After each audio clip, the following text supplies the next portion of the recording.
Fala galera de Araraquara, a palavra que Deus tem para nós hoje, ela está no livro de Romanos, capítulo 5, versículo 17. Diz assim esse texto: porque se pela ofensa de um só a morte reinou por esse, muito mais os que recebem a abundância da graça e o dom da justiça reinarão em vida por um só, Jesus Cristo. Esse texto, esse versículo fala sobre o pecado de Adão, que trouxe a morte para a humanidade.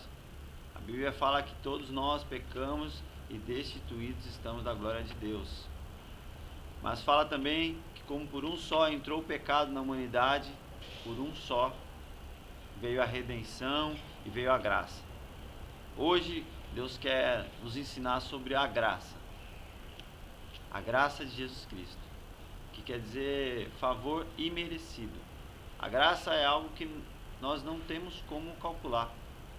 Não existe nada que eu ou você possa fazer para falar, nossa, nós fizemos por merecer a graça. Não, ela é imerecida. O perdão dos nossos pecados, tudo que Jesus fez por nós, não tem preço. E para a gente começar a falar da graça, eu quero atentar à oração que Jesus ensinou aos discípulos. Em Mateus capítulo 6, versículo 9, Jesus ensina aos discípulos a orar, e nos primeiros versículos aqui da oração ele diz assim: portanto vós orareis assim: Pai nosso que estás no céu, santificado seja o teu nome, venha o teu reino, seja feita a tua vontade, tanto na terra como no céu. Para a gente poder entender a graça de Jesus Cristo, é algo que eu em particularmente tenho buscado dia a dia entender. É algo que eu creio que excede o nosso entendimento, é algo muito grande, é algo muito profundo. Mas o princípio disso é entender essa oração que Jesus Cristo ensinou os discípulos a orarem: Pai nosso que estás no céu. Nós entendemos que Deus é o nosso Pai. E quando existe um Pai, existe uma família. E quando existe uma família, existe um cuidado, existe um lugar seguro para que nós possamos estar. A família é um lugar de segurança, é como se fosse um porto seguro para que as pessoas se sintam livres, se sintam à vontade, se sintam bem para viver. E a diferença, eu vi esses dias num debate, eu vi falar, um comentário que num debate onde tinham vários líderes de religiões monoteístas, quando perguntaram para um cristão o que difere a sua religião das outras, o rapaz falou: uma das coisas que difere é que nós chamamos Deus de Pai. Ele é o nosso Pai. E quando nós temos um Deus que é o nosso Pai, nós temos um Deus que é íntimo, um Deus que zela pelas nossas vidas com todo o cuidado, um Deus que nos ama de uma maneira sem limites, um Deus que cuida de nós, um Deus que está atento aos nossos sonhos, às nossas dificuldades, às nossas lutas, tudo aquilo que faz parte da nossa vida. Deus está atento, Ele quer cuidar de nós. Nós começamos a oração que Jesus nos ensinou, uma oração conhecida, eu acho que até mesmo aqueles que não são cristãos conhecem, a oração do Pai Nosso. E depois ele continua dizendo que venha a nós o teu reino, que venha a nós o teu reino, seja feita a tua vontade. A Bíblia fala de um rei, a Bíblia fala de um reino e fala de uma família. E a partir do momento que como nós lemos em Romanos aqui, capítulo 5, versículo 17, que diz que pelo pecado de Adão todos nós somos pecadores. A humanidade carece de um Salvador, carece de alguém para remir os pecados, e esse alguém é Jesus Cristo. E quando nós entendemos a graça e o perdão de Jesus Cristo, nós não só recebemos Deus como nosso Pai, mas nós fazemos parte desse reino.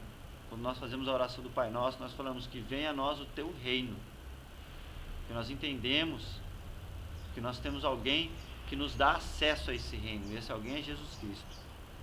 Porque pelo sacrifício de Jesus Cristo na cruz, pela morte dele, ali nós temos acesso a esse reino, e ali nós temos um Pai, que é Deus, que cuida de nós em nossas dificuldades, que cuida de nós em todos os momentos das nossas vidas. Então a graça de Jesus fala desse favor imerecido, fala de uma condição que nós passamos a viver e que muitas vezes nossa mente ela está bloqueada a tudo isso que Deus tem preparado para nós. Quando Ele nos convida aqui a essa graça, Jesus diz no livro de Romanos assim: porque se pela ofensa de um só a morte reinou por esse, muito mais os que recebem a abundância da graça e o dom da justiça reinarão em vida por um só, Jesus Cristo. Ele fala que nós reinaremos em vida por um só, Jesus Cristo. Quando fala em reinar, fala em algo que nós vamos reinar nessa terra, nós vamos reinar na vida. Muitos têm a esperança da glória, e nós temos essa esperança, mas nós temos a convicção de que reinaremos com Cristo nessa vida. Reinar sobre as enfermidades, reinar sobre a vida financeira, reinar nos relacionamentos, reinar nas áreas a qual Deus confia em nossas mãos, seja no trabalho, seja na faculdade, seja na família. E reinar diz a governar, a você estar por cima das situações e não deixar com que essas situações nos pisoteiem, que elas nos afugentem, que elas nos oprimam.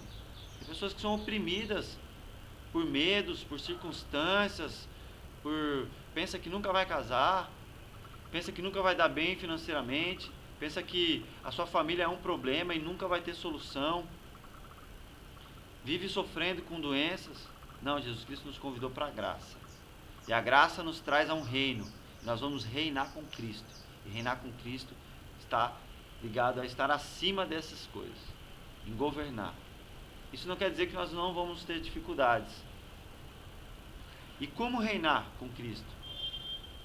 A Bíblia fala aqui também, nesse versículo 17, que muito mais os que recebem a abundância da graça.